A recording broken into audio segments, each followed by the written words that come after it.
mga queen, so for today's video ay magpapaayos kami ng buhok. Kasama ko nga pala ang aking biyanan. At syempre hindi tayo magpapatalo dahil matagal na rin ako hindi nagpapaayos. At dry na rin ang aking buhok.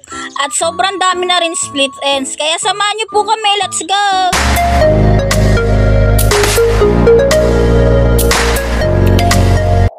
At ito na nga, sinumula na nga ni Ate Girl ang paglalagay sa aking buhok. At syempre bago niyang lagyan lahat ay iniisa-isa niya muna ang aking buhok. Dahil nga sa sobrang tagal na nga hindi naayusan ng aking buhok, kaya dry na dry ang aking buhok, 'di ba?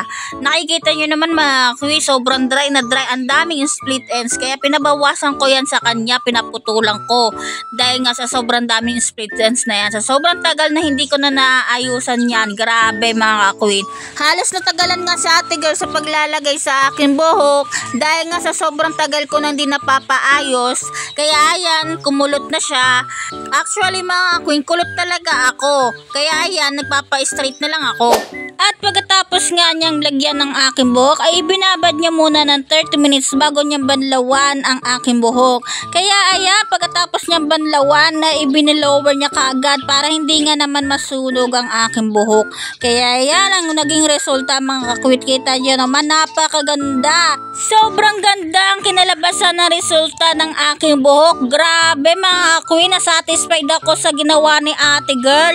Ibang iba talaga sa dati. Kita niyo naman sa dati kong buhok, kitang-kita yung pagkakulot. Ngayon ay hindi na kitang-kita. Kita niyo naman oh, shining ang aking buhok. Grabe sobra. At hindi pa yan natatapos. Siya nga pala mga kuwi, sa mga magtatanong po diyan kung saan ako nagpapaayos ng buhok. Dito lang po yan sa Sandes Beauty Salon for Men and Women na matatagpuan dito sa Batangas City, sa bayan ng Batangas City. Grabe, sulit na sulit.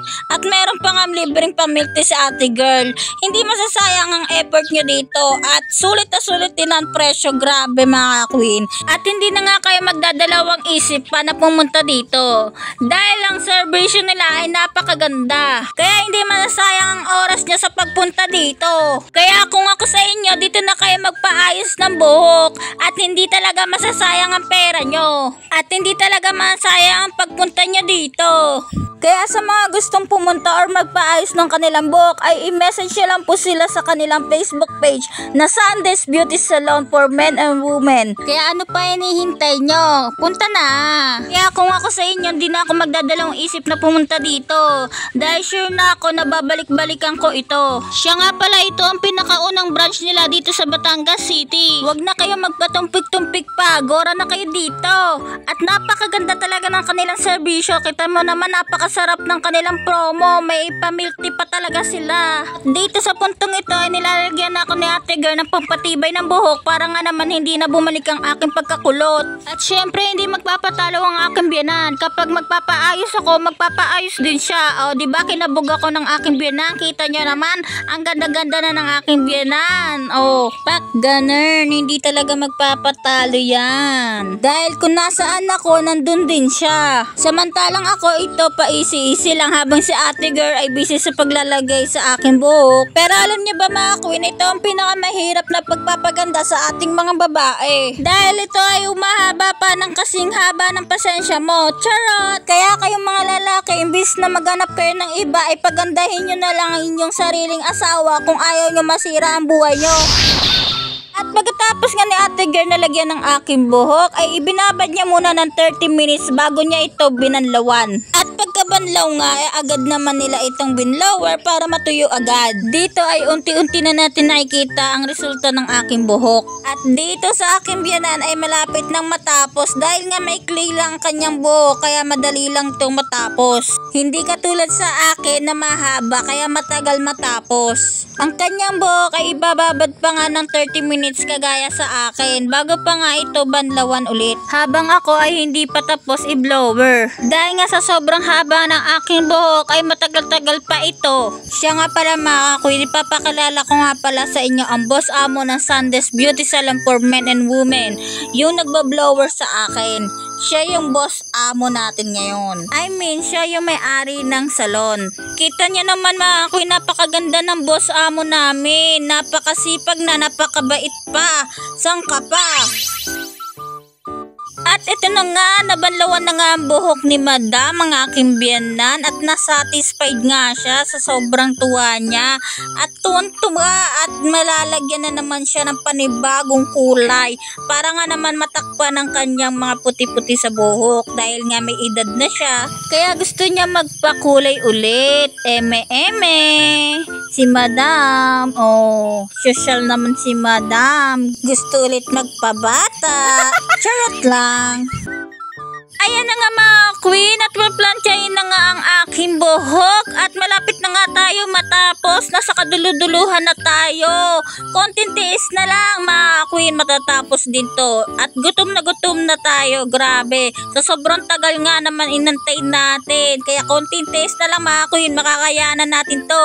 Ito nga pala yung tinatawag na tiis ganda mga queen. Dahil sa kagustuhan na mapaganda tayo ng ating mga asawa, para nga naman hindi tayo palitan. Dahil minsan lang naman ito sa buhay natin. Isang beses lang naman ito sa isang taon, kaya susulitin na natin ang pagkakataon. Habang hindi pa nagbabago ang isip ni Mr. Kaya gawin na natin ang mga gusto nating gawin. Siyempre tayong mga babae ay kailangan din natin magpahinga. Hindi naman habang buhay ay lagi na lang tayo nasa bahay.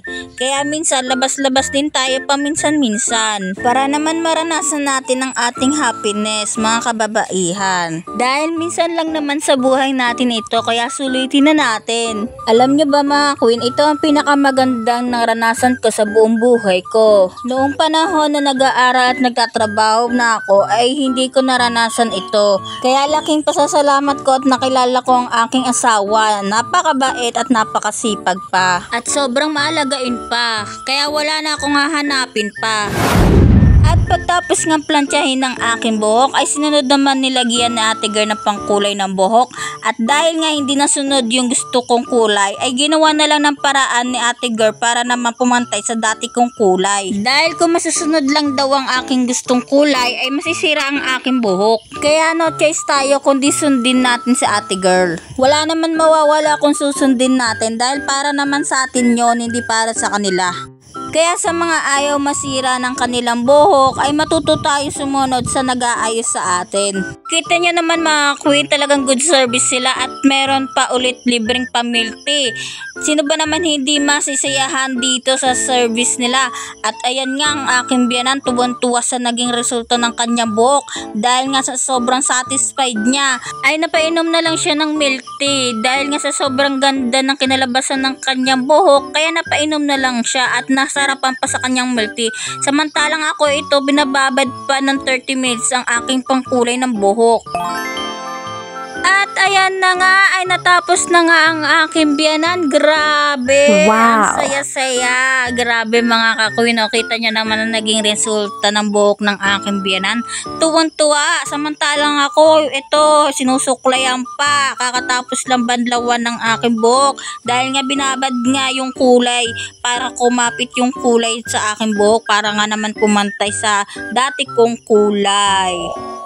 At pagkatapos nga suklayin ay ito na naman tayo mga queen, walang katapusang pagpaplantsa para nga naman hindi bumalik ang pagkakulot. O diba kita nyo naman mga queen, pulidong-pulido ang pagkakagawa nila. Sobrang nasatisfied talaga kami. Hindi ko talaga sasayangin ang oras ko dito. Kaya kayo mga queen, ano pa hinihintay nyo? Punta na kayo dito. Ito na ang hinahanap nyo. Ito na. Napakaganda ng serbisyo nila talaga. Grabe mga queen. Halos 6 na oras lang ang paghihintay natin para lang mapaganda tayo. Pero depende pa rin yun sa inyo kung ano yung ipapagawa nyo. Sa akin kasi kaya matagal, mahaba ang aking buhok. Pero super goods talaga ang kanilang serbisyo. Kaya dito na kayo mga queen.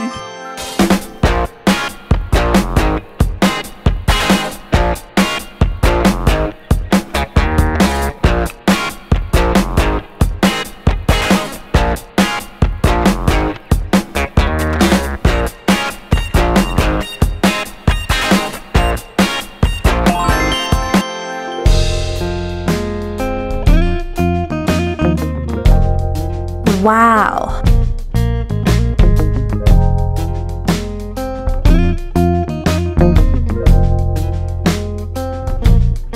Thanks for watching. Don't forget to like, comment, and share, and subscribe.